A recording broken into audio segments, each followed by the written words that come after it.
சகோதர சகோதரிகளே, இன்றைக்கு குடும்ப வாழ்க்கை பற்றி இரண்டு விதமான கருத்து இருக்கிறது.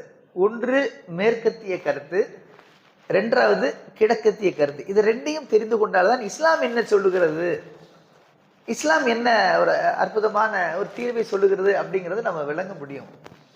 மேற்கத்திய கருத்து என்ன சொல்லுது அப்படின்னு கேட்டீங்கன்னா, எதுக்கு திருமணம்? வாழ்க்கை என்பதே ஜாலி, வாழ்ந்து பார்ப்பதே ஜோலி. இருக்க அனுபவி ராஜா, அனுபவி. பிறந்தமா அனுபவிக்க வேணும். அப்போ துணை தேவைப்படுது. லிவிங் டுகெதர் முடிஞ்சு போச்சு. உனக்கு ஒருத்தைய பிடிக்குதா, ஓகே, அவ கூட என்ன செய், சேர்ந்து வாழு. பிடிக்கலையா விட்டுடு. உனக்கு ஒருத்தனை பிடிக்குதா, சேர்ந்து வாழு. நீங்க எங்க வேணா போங்க, என்ன வேணா செய்யுங்க. பிடிக்கலையா விட்டுருங்க, அவ்வளவுதான். இதுக்கு போய் எதுக்கு திருமணம், அது இது என்னத்துக்கு பெரிய பிரச்சனைலாம் ஏன் நீங்களா ஏற்படுத்திக்கிறீங்க?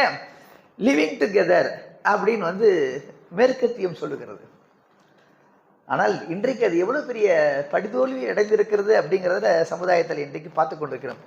கீழைத்தைய கருத்து என்னன்னு கேட்டீங்கன்னா, திருமணமே வேண்டாம், துறவரம், பெண்ணாசை, மண்ணாசை, பொன்னாசை எல்லாம் எவன் துறக்கின்றானோ அவன் தான் மேன்மை பெறுவான், அவன் தான் மோட்சத்தை அடைவான், இறைவனுடைய திருப்தியை பெற முடியும் அப்படின்னு என்ன செய்யுது சொல்லுகிறது.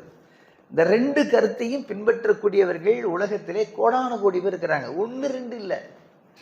நீங்க பாத்தீங்கன்னா கிறிஸ்தவத்திலே ஒரு பிரிவு மதவாதிகளே என்ன செய்யறாங்க, திருமணம் தேவையில்லை அப்படின்னு இருக்காங்க. அதனால என்ன ஆகுதுன்னா, சர்ச்சையினுடைய பின்புறத்தில எல்லாம் எலும்புகள் கிடக்கிறது.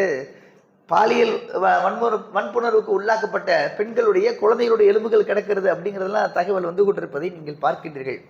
அதே மாதிரி துறவரம் கூடாது அப்படின்னு சொல்லக்கூடிய அந்த புத்த மதத்தை சார்ந்தவர்கள் பின்பற்றக்கூடிய பெரிய நாடுகள் தான் என்னன்னு கேட்டீங்கன்னா, அந்த நாட்டில் தான் உலகத்திலேயே விபச்சாரம் மிக அதிகமாக கொடிகட்டி பறப்பதை நாம் பார்க்கின்றோம்.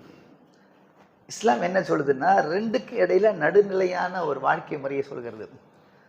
லிவிங் டுகெதர்னு தேவையில்லை.